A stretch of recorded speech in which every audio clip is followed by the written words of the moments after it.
Do you think maybe the hype bubble has anything to do with all the you know, all the great attention?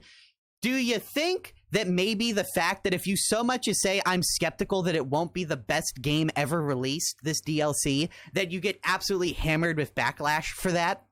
Do you think that has anything to do with the constant positive feedback train that ends up ruining games? Because I think that has something to do with it.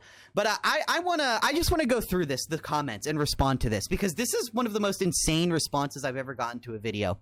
And I just want to link people right away to this every time they call me toxic. I'm not toxic. I just have a realistic understanding of the average YouTube commenter. So first off, this right here, this isn't even on the video, but it's great that this was left. 50% of all the comments I get are from people who automatically hate me because of my voice. So let me give you a reality check. If you've never uploaded stuff on social media will teach you really fast that the average person is a fucking idiot. Like straight up, you are just fucking stupid. If you go out of your way to watch TikToks or to browse Twitter or Reddit or to post YouTube comments, you are probably fucking stupid, just statistically speaking. But okay, right here, cry about it, fire emoji. I'm not crying about anything. This is literally just 10 minutes of me relatively calmly. You know, for the first 5 minutes, I'm very calm. I'm just casually talking like this. But that's the thing. My voice is so unique that me just casually talking about something, people view as like a hyped up rant. But then, you know, you look at this guy's profile, because I like to check the profile of the people who comment. And oh, it's a failed washed up YouTuber. Oh, it's a failed video essayist. This is probably jealousy, if I'm being honest with you. Let's see, we got Elden Ring, Dark Souls stuff. So like right here, the idea to this guy that you're skeptical that something Souls related isn't going to be amazing is like offensive to him. Like there's no crying in this video. I'm just saying, hey, I think this might be some issues. Why would you buy the deluxe ed? Because I actually like the soundtrack and can listen to it during other games. Steam has that feature. I also love the art books and seeing the direction that enemies took in concept arts. Bruh, it's only $40. Really, because the Steam page would disagree with you. And people are going to say, oh, that's the deluxe edition. That doesn't count. But price tag set expectations. Remember this? Remember this? That's the first big mistake. Then it's announced for PlayStation, and it costs $60 and is a collector's edition. Second, even bigger mistake. That puts us all the way up here.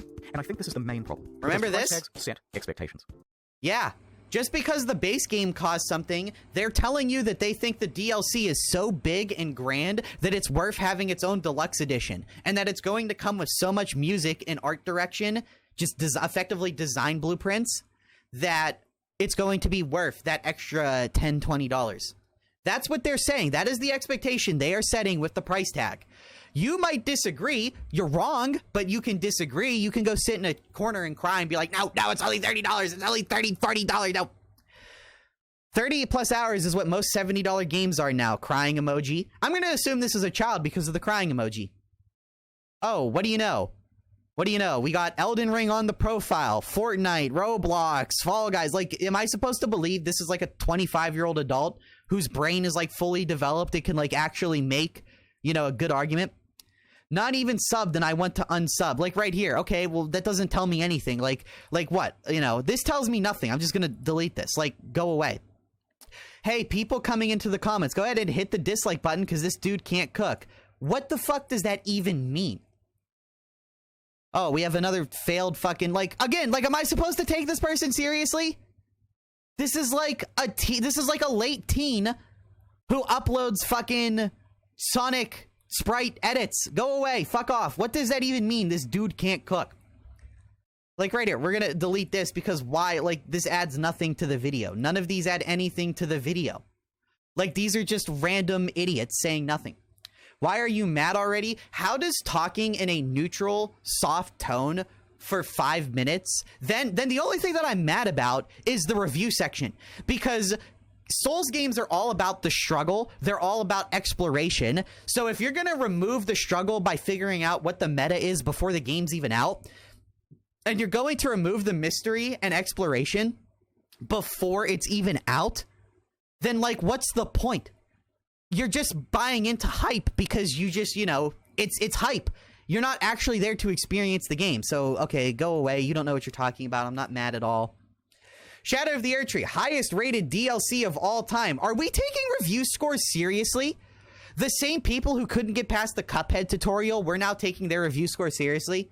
But again, do we think that review score is in any way impacted, or affected by the fact that if you so much as say you're skeptical about a single aspect of the DLC, you will get hammered by brain-rotted children calling you a retard? Is that in any way going to impact these people whose livelihood is dependent on people liking what they have to say? Yeah, when you're, hey guys, let me give you a newsflash. When your business is what people have to say about you and based on your public perception, you have to appease the crowd. You have to tell people what they want to be told, not what should be said. So right here. Yeah, the fact that you take review scores as some holy gospel, go away. Right here, your voice gives me headaches. Okay, well, your comment gives me a headache. Bro's actually complaining just to complain. I'm not complaining at all. Literally not complaining at all. Like, we have more emojis. Like, why are you... we can't spell you. We have to use the letter U. Screaming like a little girl. I'm not screaming at all. I'm literally just talking like this the entire time. A bunch of hypothetical problems the DLC could maybe have. Because I'm just saying that, I'm a pattern noticer. That's what they say now. I notice how FromSoft games have followed this pattern of having pretty sloggy late games. Sekiro had this complaint. Elden Ring had this complaint from most reviewers that, the late game gets a little sloggy.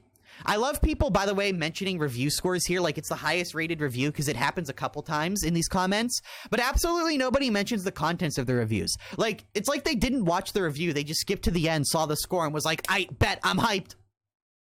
Many of which are, I feel like if you have watched enough reviews that you know so much about the DLC before it's even come out that you can confidently say this kind of stuff that you've like completely ruined the experience for yourself. Big surprise if you didn't like the main game. So this is another thing I hate. Discourse surrounding video games is insane. I said I played it for 300 hours and got about 300 hours of enjoyment out of it. I just personally didn't like the last hour or two of the game. I felt like it was a little bit sloggy and it dragged on. So wait, you played it for 300 hours and enjoyed like 280 of those hours. Didn't like the main game. When it comes to dealing with the average person on the internet and talking about video games, you either love it, it's 10 out of 10, it's the best thing you've ever played, but if you have a single minor gripe, he hates it, didn't like the main game, this is how these people think. Also right here, like letter U, say in letter U R. Like, this person can't spell, this person can't talk like a normal human. Of course, they love shorts. Like, go away. Like, am I supposed to take this person seriously? No. What a video. Like, am I supposed, like, seriously, this person, am I supposed to look at this person and be like, this is a serious comment from someone who's making a good argument? No, not at all. I feel like the stat/challenge curves of the late game of Elden Ring is supposed to be intentionally oppressive and chunk your health. That could be true. That could be an intentional, like, artistic design decision, that it's supposed to make you feel, something. Basically, early mid-game, you're choosing your character and build. Then in the end game, FromSoft expects you to be skilled at your build. Yeah, but it's not necessarily a skill thing. It's the fact that an enemy in Lendel hits you for like 500 health. Then literally an hour later in Fair Mazula, that same level of trash mob hits you for 1200 health. That's just a ridiculous amount of stat scaling. Like, the enemies in the Hagel tree hit you harder than enemies at the 70% of the waypoint do. And not just harder, they hit you twice as hard. So if we were to make a graph of this damage scaling, right, the graph starts out here, then, you get up to Lendel here, then you go up to here with the Hagel tree. You only moved like one increment on the graph, but you doubled. It's like exponentially scaling. And it's just dumb. Hits are avoiding them all together. And I do agree with this, wait. It's about either tanking or healing hits or avoiding. I think it's more about avoiding them than anything else while doing damage, which, yeah, is important. Attrition face tanking is no longer possible. You cannot relax. Yeah, but is that a good thing, though? There are so many items in the game designed to make you tankier. There's like 20% of the medallions are defensive. Half of the physics are defensive. There's, like 15, like a 1/4% of all the spells are defensive. You're telling me every single one of those items, so like a solid 12-13% of all the items in the game, you're telling me are supposed to be invalidated for no reason? No, I don't believe that. And if that is true, that's just bad game design. If you want to tank, then you've got to put the ugly chunky armor and tanky health. Yeah, but even if you do that, you're still getting chunked for like 30-40% of your health per hit, which compared to every other FromSoft game, the numbers were nowhere near that high. That's literally all my point is. The numbers are really high. And if this area is going to be even higher numbers than that, like at what point are the numbers so high for a new game playthrough that it's just a little ridiculous? You have a health bar that spans like 40-50% of the screen, and then you have enemies that do so much damage that a health bar that spans half the screen gets deleted to like 30% left in one hit. Like, when are we going to say, okay, this is kind of silly now? Like, when are we going to MMO deflate these numbers? I will say it would be ass if DLC is dialed up and the only difficulty most of the bosses have is raw damage. Thank you. That's exactly my point. They're saying this new end boss is going to make Melania look like a joke. Is that because he has a million delayed moves that lead into long, quick combos that can't really be avoided consistently without just running away, and every hit chunks you for 70% of your health? Or is that because he's an actually interesting boss with tricky mechanics that you can play around? One of these is actually fun. The other is not fun at all. You know, like, is dying to Waterfowl Dance actually a fun experience? Because, like, you either know that you dodge it by either mastering several, like, 3-frame links in a row, or you just react to it on demand and just run backwards and then dodge it one time, which is the intended way to get around it, because that is by far the easiest. You know, like, what, like, are you telling me that's a fun experience? Deluxe Edition doesn't really add anything, but this is a good comment, though. We can keep this one. Deluxe Edition doesn't really add anything important. Okay, but it doesn't change. Neither does Collector's Editions, but you still judge a game if it's charging a Collector's Edition. It tells you that they're so confident in the product that they feel comfortable releasing it with that jacked up price point. So you should use the regular price. No, you shouldn't. You should absolutely use the most expensive price, because they are setting the So, like, we're already to the point where this comment is fundamentally flawed. This is not how you should think about this stuff. Which is 2/3 of the base game on average. The base game takes around 80 to 100 hours for most people. So theoretically, the DLC should take about 40 to 60 hours to do everything, which most people said it does. Okay, but again, those are reviewers that say it do. Reviewers suck at video games. Like, I'm not taking their word seriously. I don't buy into this argument of authority that because all these reviewers said this, therefore X is true. Like, do I need to point out the numerous number of controversies and times reviewers have been wrong? Hey, remember when all those players, not review studios, remember when all those Bethesda players, YouTubers, got Starfield early and said it's a 90 out of 10 best game of the year? Then it came out and ended up being dog shit. Remember that? Do everything, said it does, even most people, if it isn't. 150 hours of content, then it's not worth it. It's just crying just to cry. How is that crying just to cry? I'm saying that Elden Ring was so good, I was able to play it for 300 hours consecutively and not get bored. So if the DLC isn't close to that standard, then it's massively overpriced. If it's only going to last me like the $10 like Ring City DLC does, then it should only be a $10 DLC. They've had 2 years to make it, 2 years of hype, and they're cashing in on that hype by saying that it's worth having its own deluxe edition. There's so much content, it's worth having a deluxe edition. That's what they're saying. So I'm going to judge it based off of that standard. It might just be them getting greedy and cashing into the hype. Making up rules for it that shouldn't exist? Yeah, because those rules are things like critical thinking and judging it based off the other content that they're selling. Yes, those are the unfair rules that I'm using. Basically, like, this guy, to me, it sounds like this guy's crying. You're actually saying there's a standard that the DLC has to meet? It can't just be released with the Elden Ring name and you're not going to worship it? What? And then this comment gets unhinged, by the way. More issues with your argument include, it isn't the price of the base game. You are flat out lying. I never said it was. I said it was around the price of the base game. Okay, hold on. Look. $50. $50. $59.99, $60. This is $60. The other one is $50. See, here's the issue with, yeah, by the way, I actually have debate trophies, so I can destroy you in like a legitimate logical debate.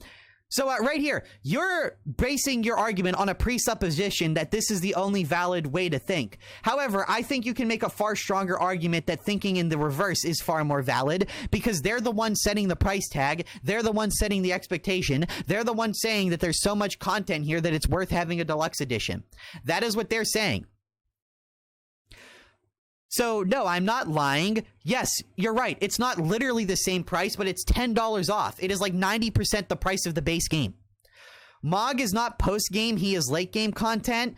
Debatable. He's hidden area content that is not part of the main progression path.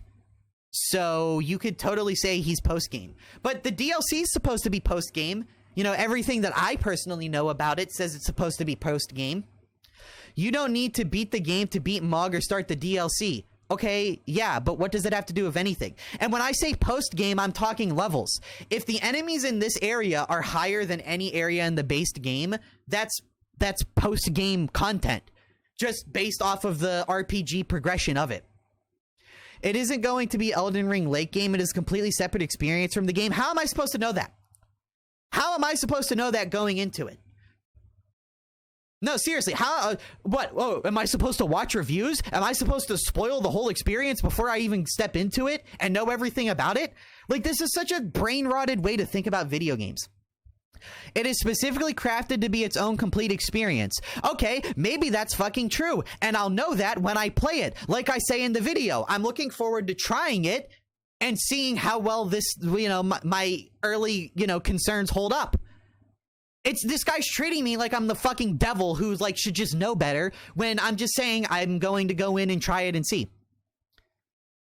If you are just boss rushing through the game, then yeah, it might take you 20 hours.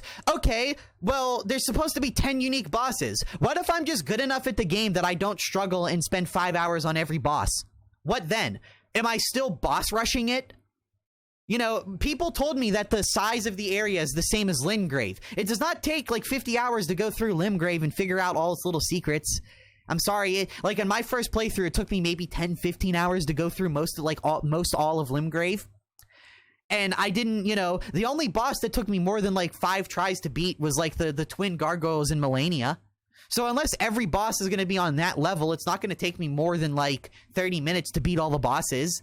And if the area is as big as Limgrave, it's not going to take me more than 10 to 20 hours to explore it all. Like, I'm going in now expecting it only to be about $30 and massively overpriced. Let's see. If you're boss rushing, but if you're actually exploring and experiencing the game completely, then it'll take... Okay, this is a non sequitur argument. This is like this is a fake argument. Because no matter if... Because, okay, I had to collect my thoughts here. This allows you to move the goalpost. Because this guy's just going to say anything that I have to say. He's just going to say that I experienced it wrong. So whatever. This is bad. This comment sucks. All right. I would like to see you play the DLC on stream. Yeah, right here. Okay. Yeah. Go fuck yourself. Fuck all your million little rules how to play the game right. But by the way, there's a million comments like this on this fucking video. They're right here. I heard the DLC have late game scaling through it, which, you know, makes me not looking forward to it. You talk about how, oh, by the way, I want to talk about this comment. As for concerns of difficulty, I cannot say I share those worries, as I never felt the late game were particularly overbearing regardless of build, blah, blah, blah, blah, blah. Hey, buddy, I was an esports competitor. I actually got paid, like, a lot of money because of how good that I am at video games. You have a Dark Souls profile picture and brag about how good at Souls games you are. Like, I actually got money for being good at games. So that should give you an idea of just how good at them I generally am. So this like humble brag, like this like condescending humble brag means nothing to me, because at the end of the day, you've basically built your personality off of I'm good at Souls games because I played them for thousands of hours.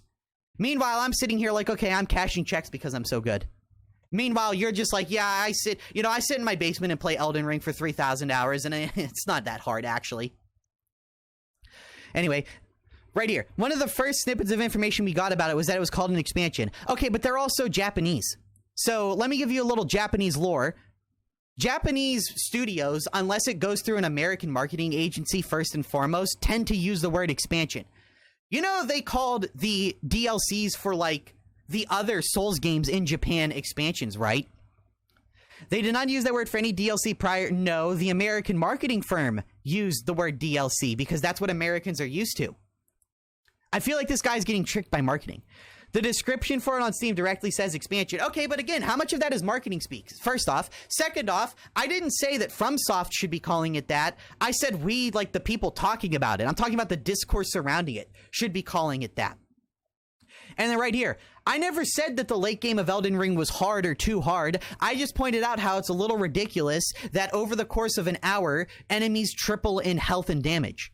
Like, that's just an insane level of scaling. You spend the first 100 hours of Elden Ring building up to Lindell, where enemies go up by like 20% health and damage per area. Then you go from Lindell to the mountaintop of Giants, where they double in stats. Then you go from there to Farum and Zula, where they almost double in stats again.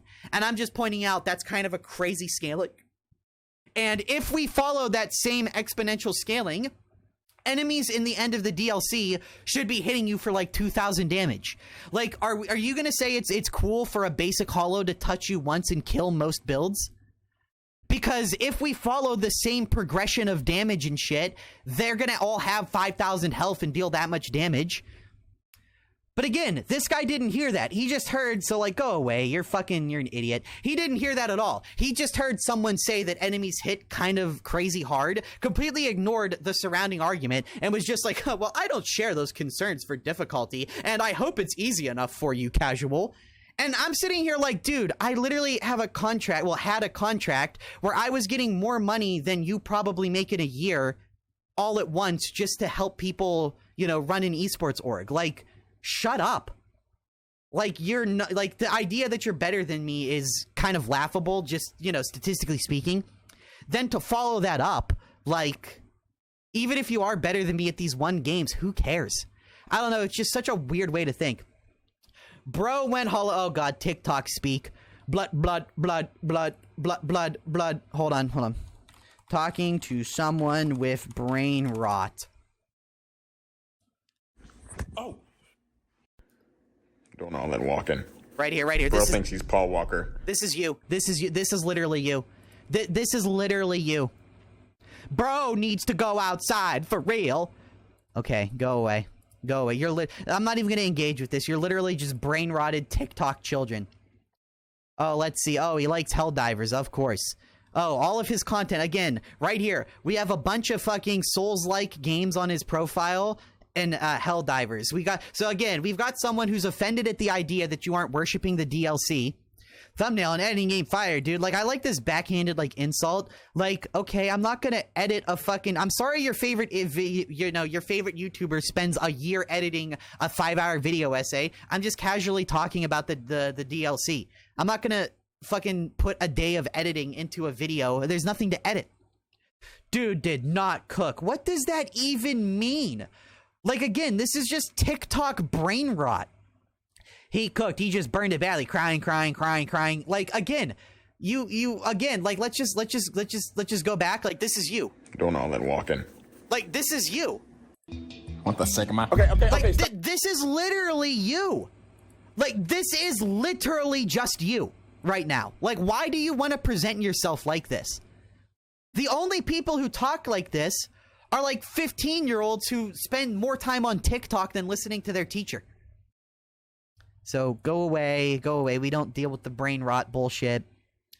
From the demos we've seen, enemies don't seem as stupid broken as mountaintops of the Giants. Okay, well, I refuse to spoil myself going into it, so, you know, how would I know that? I'm just basing it off what the main game is like. I think the blessings alleviate that, and it seems like most normal enemies... The fact that you know, like, exactly how much damage enemies deal is a little, like... You have no idea. You don't know if you should be afraid of them, if you can just run offense on them like crazy. Like, you've already ruined a decent part of the experience of figuring out the enemies, what you can and can't get away with. Like, you've already ruined that part for yourself by knowing all this. And you've already bought the DLC, so it's not like, you know, the review's gonna make you not play it. I enjoyed Dark Souls 2 a lot. Okay, cool. Now watch, like, all right, bro's just yapping. Like, yeah, that's the video. I'm just fucking casually talking about it. I'm gonna reload and let's see what new comments this video got. Subjective Call of Duty is, yeah, it's funny title. It is now the highest rated, oh, fucking here we go again. Highest rated DLC of all time, beating Blood and Wine by 3 points and 95. So I think we'll be eating, what the fuck does that mean? And it's 40, not 50. Again, it is 50. That's the price tag expectation they set. Like, let's see, again, you're only trying to say that because it makes the DLC look better, ignoring, like, you can't ignore that this DLC, you know, that this is right here. You can't ignore this. That FromSoft thinks the DLC has enough content in it to justify this deluxe edition. That you can't ignore that they themselves are doing that. But right here, highest rated DLC of all time. Why does a review score mean anything, dude? Fuck a review score. Go away. For the moment he stopped cooking. Like, again, what does that mean? Anime discussions, gameplay, sweaty search. Like, again, this is just gross to me. Like, how are you comfortable being like this as a person? Okay, go away. Your TikTok brain rot, go away. For we have seen, it can be old Hunter's level of quality, and also their entire new level system, so it's more like soft restart. Okay. Never let bro in kitchen again. Like, again, this guy can't even fucking talk right. Again, I hate to say it, but this is literally these people. Bro's intelligence. Like, this is literally you. Why do you want to present yourself this way? Go away. It's not post-game, even though enemies have the level of post-game, so it's post-game scaled. Okay, we've got some... Oh, I got a fucking stoner. Okay, I already do not respect anything this guy could ever have to say. You know, we're fucking Bob Marley and calling ourselves stoner. It's not post-game, it's mid-game! You think Moog is mid-game? You only have to be at 2 bosses, and it's not for... Oh my god, this shit again. Holy fuck, now this is starting to annoy me. Because it's like, it shows me these people didn't think at all before speaking. It's 40, not 50. No, it's 50. It's 50. I'm just gonna make this the thumbnail of the video. I'm just gonna make this the thumbnail of the fucking video. Because I guess people just don't know that this exists. It's not post-game, it's mid-game. You only have to be at 2 bosses. Dude, oh my fucking god, you know only 30% of people have beaten Moog, right? And that's just Steam achievements. If we count consoles, dude, you know only like 15% of people have beaten Moog, right? I'm not even giving this the time of day. You're so fucking stupid. You're such a worthless, garbage, retarded fucking stoner that we're not even going to engage with this bullshit. You're that fucking stupid. Oh yeah, dude. Yeah. Oh yeah, dude. All you gotta do is like beat 2 bosses super under-leveled and with no gear and like fucking just like wrong warp to the fucking DLC and you can get into it, bro. Like, because I have 5,000 hours and I've watched every YouTube guide and every speedrun ever. Oh, dude, I like fucking can go to like Moog 30 minutes in and beat him at like level 20. So like it's definitely mid-game content. Ignoring the fact that for 99% of the game's population, it's absolutely post-game content. Whatever. Basically what I've gathered from this is that people who comment on YouTube videos are worthless idiots.